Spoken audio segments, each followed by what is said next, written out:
The deadline's up for state attorneys general to decide whether they'll join the multi-billion-dollar foreclosure settlement. This would force the big banks to overhaul their mortgage practices and could include upwards of $25 billion in penalties. But not every state is on board. The California AG is objecting to a provision that protects banks from future lawsuits over this matter. Let's bring in our panel on this one. Marjorie Clifton is the national independent editor of GoVote.com in D.C. Joey Jackson is an attorney, and Rachel Kugel is a criminal defense attorney. Rachel, let's start with you. Why is California the holdout here? Well, they're holding out because of the problem that all of us see with it, which is that, this is the biggest industry settlement since big tobacco, and yet it does nothing to make investors more comfortable. Investors are still going to be nervous. It leaves open-ended whether or not real people, other AGs from other states, can sue, which the New York Attorney General did recently, actually. And, Joe, it's not really putting a lot of people, keeping them at least in their homes. And that's what we need. But ultimately, how much can you investigate this matter? We know things went awry. Now's the time to attempt to keep those people who can be in their homes, to modify mortgages, to lessen interest rates, and you know what, to get this thing away and to keep it moving. There does need to be more protections built in to protect consumers not only now but in the future, but enough's enough. California needs to get on board, New York needs to get on board, and we have to create a better housing market in general. Marjorie, we've been trying to get a deal here on the robo-signing ordeal for over a year and a half now. What are your thoughts? No, I agree. I think the key is that we need to protect consumers, and this legislation will take an important step doing so. But more importantly, I think that it means that they can't be foreclosing upon a consumer at the same time while they're negotiating their new mortgage terms. I mean, the reparations won't do much to pull people who have already been foreclosed upon, but I think it will make headway.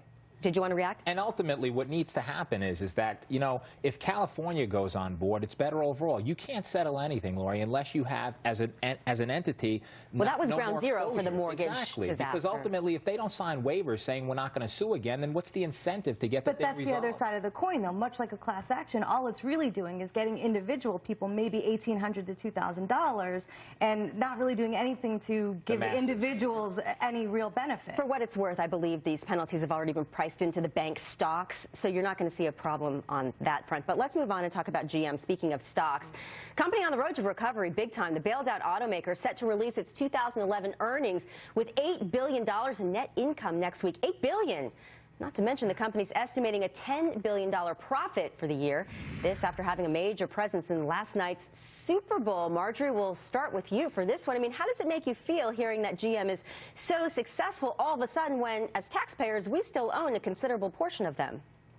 Well, we own 26%, according to what everyone's reporting. And I think actually this is actually a big win for the Obama administration.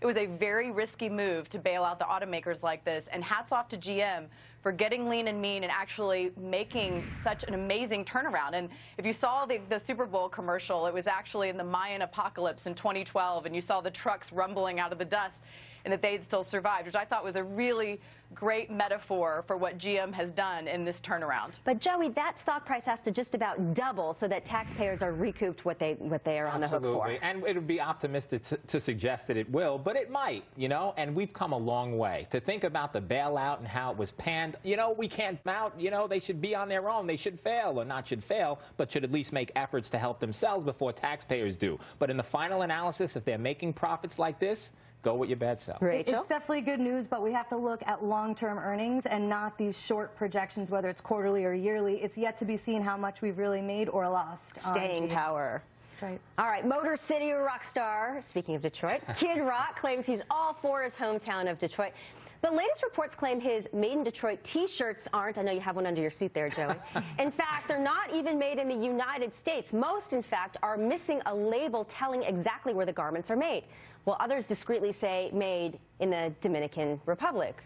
It's sunny in the Dominican Republic. Why wouldn't they be made there? Come on. No, listen, it's a common problem. And if there are expenses associated with making products that are astronomical, you're going to go and seek out venues, which makes it more affordable to do so. And that's what you have here, and that's what you have in a lot of other instances. The irony, obviously, is you look at the label, you look at the name, and then, of course, it's made elsewhere. See, I think the label should just say, instead of made in Detroit, Rachel, saved by a Detroit rock star. That's a good one. I think, though, the other problem is, and this is a legal problem as a lawyer, is that if the tag doesn't say where it's made, there can be actually trade commission problems with that, I believe.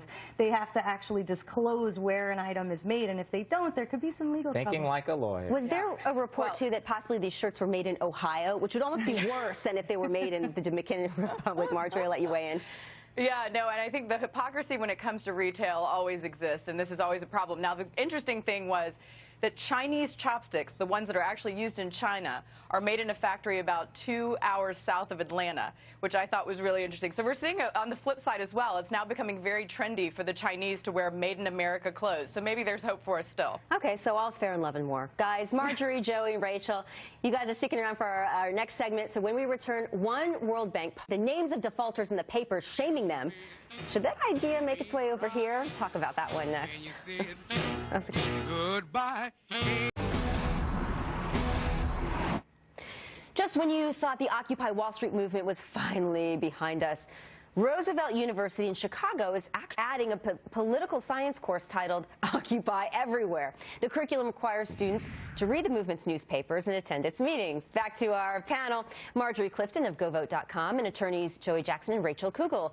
Guys, welcome back. Joey gives a little credibility to this movement. But I think it's a great idea. Look, I think institutions of learning, they're important, but we have to move away from strictly academic, and we have to start teaching people about real life, real experiences. You know, and in doing that, you teach them about history and why people are all riled up and, you know, want to make changes for the future. So I think it's an idea whose time has come. Teach more. But, Rachel, doesn't it give credibility to a movement that was highly controversial? And maybe that's why it's historical, but there was a lot of people, let's be honest, were just using this as an excuse. I'm all for studying it. I think, you know, maybe we can actually get to the bottom of what the Occupy Wall Street people really wanted, because that was always something that was kind of hard to figure out. I think the irony of it is didn't the Occupy Wall Street people say that we should walk out of college courses and protest student loans and how much college costs? I mean, pretty much it's only the 1%ers that can afford these college tuitions these days. Marjorie, it's always good to have a dialogue about these things. Current events, right? That's always been a course.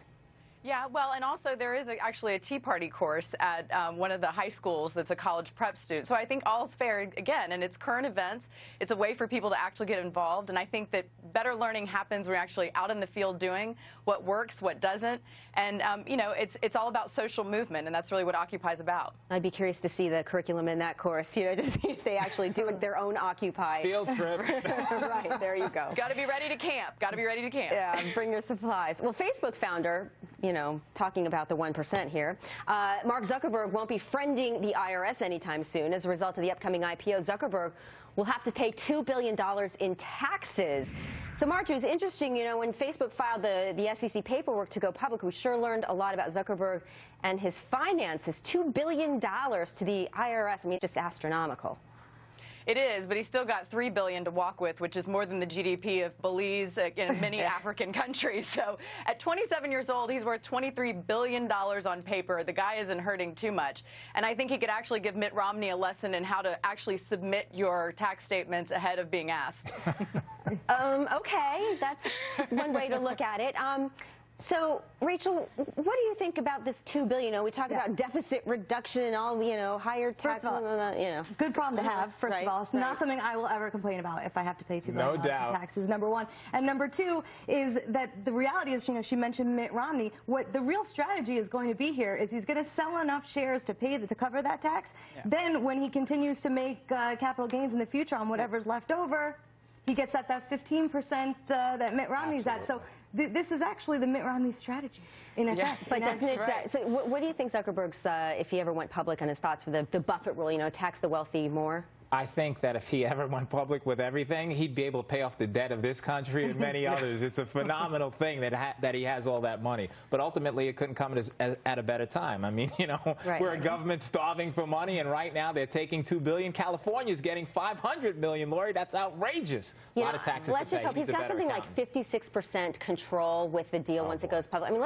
let's hope that he is influential in a good way. Well, there's also a corporate benefit, though. The corporation gets actually a mirror benefit, I believe. So there's some concern that Facebook's actually not going to have to pay any taxes at all. For who knows, a generation possibly in mirroring this tax benefit. He knows what he's doing. Yeah, we'd like to think it's noble, but in the end, it's actually going to benefit his own stock. But all right.